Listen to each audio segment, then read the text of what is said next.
Hi, welcome to the channel. I'm Graham. We are CaravanVlogger, or maybe I am CaravanVlogger, you could say. So we do videos to help beginners or experienced caravanners. We do some holiday vlogs and some how-tos, and also some just general entertaining vlogs around caravan themed stuff. So not always how-tos, and you won't always learn something, but will hopefully entertain you. Well, actually, if you look at some of our vlogs, the amount of thumbs down we get, then maybe you think we don't entertain everyone, but you can't please everybody.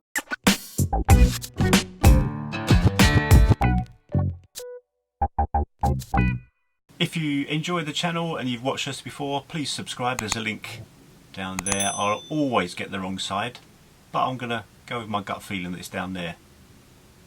So this video, it's aimed at beginners, or maybe people that haven't got caravans but are thinking they might get a caravan, and hopefully you've gone through YouTube and you've done a search on caravan for beginners or caravan tips or caravan how-tos and come across this video. So a couple of things I think you should think about before committing to buying a caravan. If maybe you've got friends that got caravans, maybe go away with them if you can. Go spend a day with them in a caravan, get a feel for what it's like. One of the things you need to think about if you've got children is whether on a wet, windy day in Wales you could spend the day in a room which is 2 meters by 6 meters at the most. Spend the whole day in a room with, I don't know, 2 children and your other half, and being trapped. It's a bit like being stuck in a very small room for the day, because when it's raining you can't really get out and do much. So is that something you think you'd be able to handle? That's one thing you'd need to think about. Also, if you've got dogs, you need to think very carefully about dogs, especially if you've got bigger dogs. Now, dogs will be outside, they'll get wet, they'll come in a bit smelly. It is helped if you have an awning, which is the tent type thing that goes on the side of a caravan. So if you've got one of those, at least you could go in there, dry off the dog, take off your shoes, and just basically prevent any of the mud and wet and the smells coming into the caravan. So that's the important thing to think of if you've got dogs. How are you going to handle the situation with those? For us, there's just 2 of us that go away in the caravan, and it's a twin axle, so it's a large caravan. We're quite happy sitting around. If it's a wet day, we're quite happy to just sit around and do nothing, read a book, do a jigsaw, I know, life in the fast lane, or watch the telly, or drink cider in my case, you know, and just basically plan to do absolutely nothing for the day. Now, if you're that type of person and you think you can handle that, then that's good, because if you get bad weather or you're not feeling particularly well, I don't know, whatever reason, you might end up spending the whole day in the caravan. It's something we like to do. We also like to get out and about as well,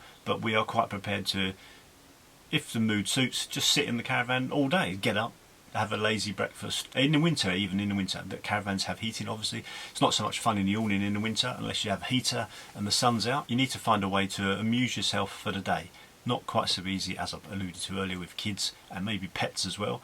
But if it's just the 2 of you, then I think most people will be absolutely fine in the caravan doing basically next to nothing, just chilling really. Another nightmare situation, and my nightmare scenario you might want to consider before committing to buying a caravan. Caravans have toilets. Toilets go into a cassette in the bottom, and those fill up. Now, take the scenario before. It's wet, windy, raining in Wales.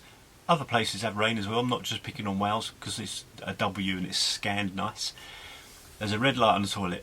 That comes on and it's pouring down with rain and it's freezing cold outside and no one else is prepared to do it, and your 5-year-old child needs to use the toilet urgently, so you either have a choice of running them over to the toilet block. Are you going to say, okay, I'll run them over to the toilet, or are you prepared to then empty the toilet, or would you turn around and say, you know what, just pee in the sink and we'll sort it out later? You know, so the situations you might come across if you don't currently own a caravan and you're thinking about buying one, it does happen. If you look on Twitter or probably on YouTube anyway, there'll be stories of people thinking, oh, for God's sake, I've got the toilets. It's like at 8 o'clock in the evening and the toilet lights come on, and people are going to want to use the toilet during the night, so you're going to have to go out and... Anyway, it's all part of caravanning, but it's not all fantastic, lovely, oh, look at me, isn't this great? There are some issues to deal with. So at first, caravanning isn't easy. There are things to do. Obviously, you've got to get the car on the caravan, tow it to site. When you get to site, the caravan has to come off the car and reverse onto a pitch, either using a motor mover or reversing while still attached to the car. There are some manual jobs to do: putting up the awning, winding up stays, getting water from the aqua roll, filling up the flush water for the toilet, connecting the waste. So there are quite a lot of manual jobs to do, so we tend to divvy the jobs up between us. So I'll do certain things whilst Mandy does other things, and it obviously makes things quicker. Then obviously when you go home, you've got the opposite to do. So there are manual jobs to do, so maybe that's something you need to think about if you're buying a caravan, or possibly a motorhome might suit you better if that's the case, because there are generally speaking, there are less manual tasks to do with a motorhome. You can just get in and drive, pull up, and it's all made a bit easier for you. So a few tips if none of that's put you off, a few tips on deciding to pick a caravan.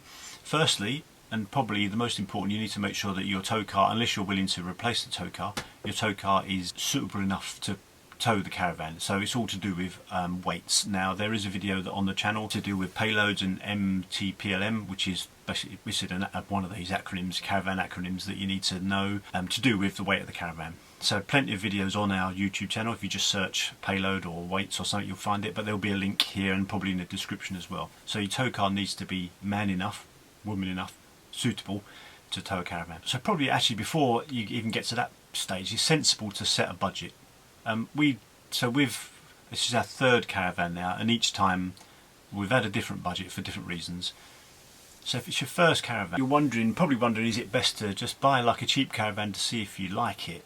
No, that's not what we did. The various reasons we took up caravanning basically meant that unless we had a caravan, we really wouldn't go on holiday. So we decided that we'd spend probably a bit more. We were pretty convinced we'd liked it, even though we'd never caravaned before. So we decided for our first one to spend a reasonable amount on a caravan, and for us it was the right decision. Now for you, you might want to just spend a few £1,000s on one just to see if you do like it, then sell that but so important to set a budget before you start looking, and certainly before you go to a caravan show, because if you're not careful, these old salesmen will get you in and you'll be signing on the dotted lines for a brand new caravan before you know it. Trust me, I know people that have done that. So once you've set your budget, you know what your car is able to tow, what weight your car is able to tow, weight of the caravan. Another important thing is to give some thought about the layout you want to have, and that really does depend on how many people will be using the caravan and whether or not you've got children and pets and how many adults there are, and a whole host of different.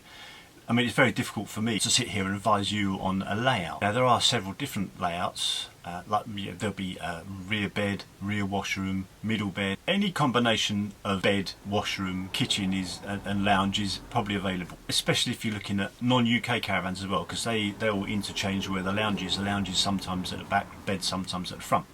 So you really have no end of options. Now, there are plenty of websites that can help you with layouts. So you could check out our website.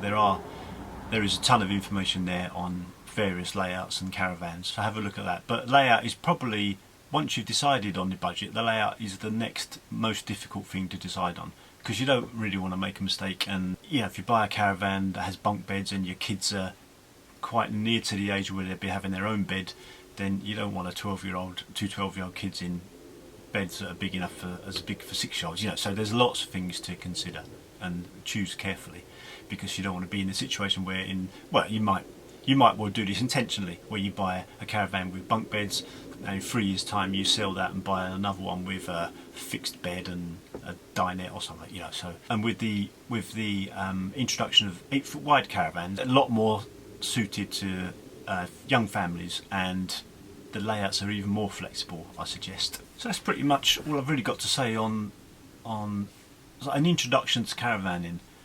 What we'll probably do eventually is do a video as to why we started caravanning and what all our reasons were and what benefits we've got from caravanning. So that's it. Thanks very much for watching this one.